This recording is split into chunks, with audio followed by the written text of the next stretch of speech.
নবী সাল্লাল্লাহু আলাইহি ওয়াসাল্লামের জন্মের আগেই তার বাবা চলে যান, ইতিম মুহাম্মদ সাল্লাল্লাহু আলাইহি ওয়াসাল্লাম।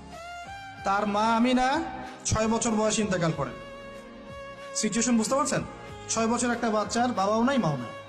তার দাদা আব্দুল মুত্তালিব তাকে সাথে রাখেন, খুব আদর করেন, খুব মহব্বত করেন, যেখানে যান সাথে করে নিয়ে যান। তিনি নেতা মানুষ, তার পাশের চেয়ারে তাকে বসতে দেন, বলেন আমার এই নাতি একদিন সাইয়্যেদ হবে, নেতা হবে, এই কথা বলেন। তিনি ইন্তেকাল করলেন 8 বছর বয়সে। তারপরে দায়িত্ব পেলেন চাচা আবু তালেব।